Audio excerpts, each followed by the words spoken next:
Salut les amis, alors petit reportage, juste quelques instants, sur un potager à un peu plus de 1000 mètres d'altitude, avec une saison à grêle, qu'on a eu fortement fin juin, début juillet, et puis pour montrer un petit peu ce qui fonctionne bien au niveau du potager ici, donc vous montrer. Alors on peut constater ici un premier carré où il y a toutes sortes de choses, que ce soit des bêtes à tondre, que ce soit du céleri branche, que ce soit des betteraves, les betteraves vont bien. Bien évidemment du céleri ici. On se retrouve avec toutes sortes de légumineux qui finalement poussent très bien à 1000 mètres. Et l'avantage c'est qu'en plantant ce type de choses, on peut récupérer facilement tout au long de la saison des choses tout à fait comestibles.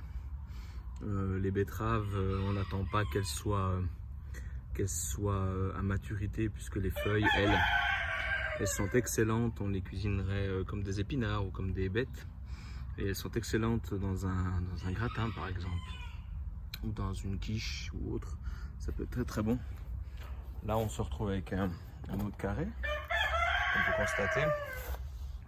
Alors, il y a 2-3 choses qui ont résisté, d'autres pas. Les salades vont relativement bien, tout ce qui est haricots vont aussi très bien.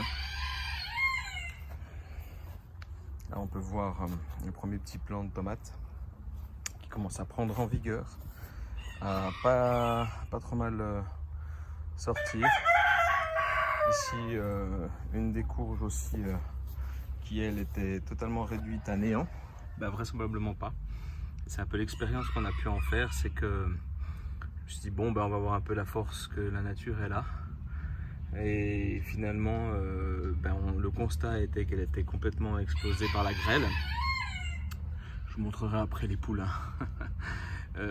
complètement explosée par la grêle. Et puis le constat c'est que voilà, en refaisant, en laissant la nature agir, en lui donnant quelque part espoir aussi, on se rend compte qu'elle reprend vigueur et elle reprend des droits. Donc ça c'est vraiment très agréable.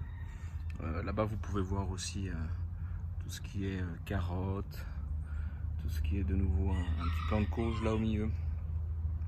J'avais mis plusieurs maïs qui n'ont bien sûr pas résisté. Il y en a certains qui n'ont pas résisté, celui-là c'est vraiment pour de la déco ou pour donner aux animaux éventuellement. Voilà. Ici un carré qui est plus expérimental. Au départ l'idée c'était de faire monter tout ce qui était aussi soit petits pois, soit haricots, et finalement tout a été assez explosé. Ici quelque chose qu'on pourrait imaginer un peu plus sperma, puisque il y a pas mal de mélanges finalement sur un petit dessin original où finalement c'est mis en terre, j'allais dire sans réfléchir. S'il y a une réflexion, mais la réflexion elle est finalement de voir ce qui tient moins directement en terre sans passer par des bacs ou par un terreau commercial, enfin du commerce. Donc finalement on a des belles surprises. On se retrouve de nouveau avec les fameuses betteraves. Les salades ont mis un petit peu plus de temps, mais elles vont très bien. Les tomates commencent elles à bien prendre aussi. C'est déjà, il va falloir que je coupe un petit peu les radis, mais c'est déjà plusieurs fois que je prends aussi des radis. Et ils vont très bien dans cette terre, comme vous pouvez le voir. Ici là-bas vous apercevez déjà quelques poules. Là, je vais vous en montrer un parce qu'il va être vu sur la caméra. Là on a un poulet de Bresse, et puis on a de la gauloise dorée ici, donc ce sont des coqs. Voilà, on peut voir qu'on a déjà ici aussi finalement des résultats qui arrivent de manière très intéressante. Voilà. Montrer aussi ça, ce qui est en serre ici, très intéressant, excusez pour le bruit. Bien évidemment je dirais que ce qui a sauvé la saison des tomates c'est d'avoir mis en serre. Alors assez rapprochées, mais finalement elles vont très bien. Elles s'acclimatent très bien. On a également aussi des concombres de serre comme vous pouvez le voir ici, qui vont très très bien également, que je conseille vraiment pour 1000 mètres. Alors c'est clair qu'en serre, on fait énormément de choses, mais c'est pas négligeable au vu de ce que ça peut coûter, soit d'en faire une soi-même. Moi j'en ai acheté une en plastique sur un de ces sites asiatiques, donc je tairai le nom, mais qui est vraiment d'une qualité médiocre. Mais je me suis dit que j'allais récupérer la structure, attendre que le plastique fasse son effet jusqu'au bout, et puis après changer tout ça, mettre des bâches.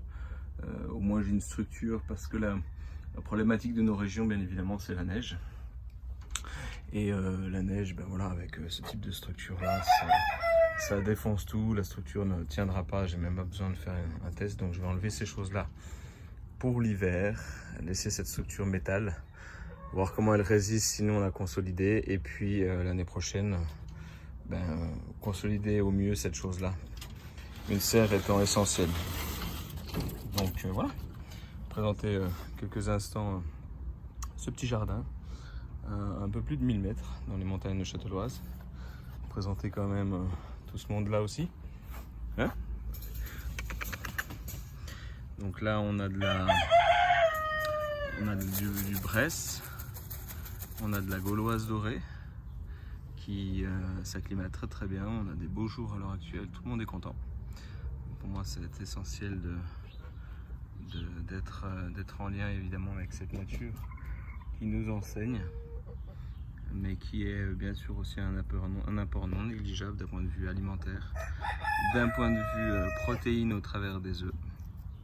Voilà, là on a un jeune coq qui est assez docile, très sympathique, puisque de toute façon on les a élevés, j'ai envie de dire, ils ont grandi avec nous, ils étaient même un moment dans le salon.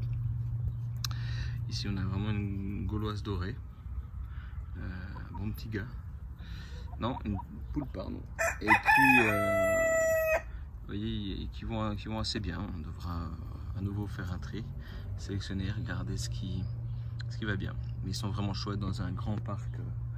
Le nombre d'animaux qui sont là, de volailles, sont vraiment bien ici. Voilà, on a des petits curieux. Salut. Voilà, je reviendrai peut-être pour plus de détails concernant aussi les animaux, puisqu'on fait de l'élevage de lapins. Donc ça m'a fait plaisir de partager quelques instants avec vous, comme quoi c'est possible aussi, évidemment, des jardins à 1000 mètres.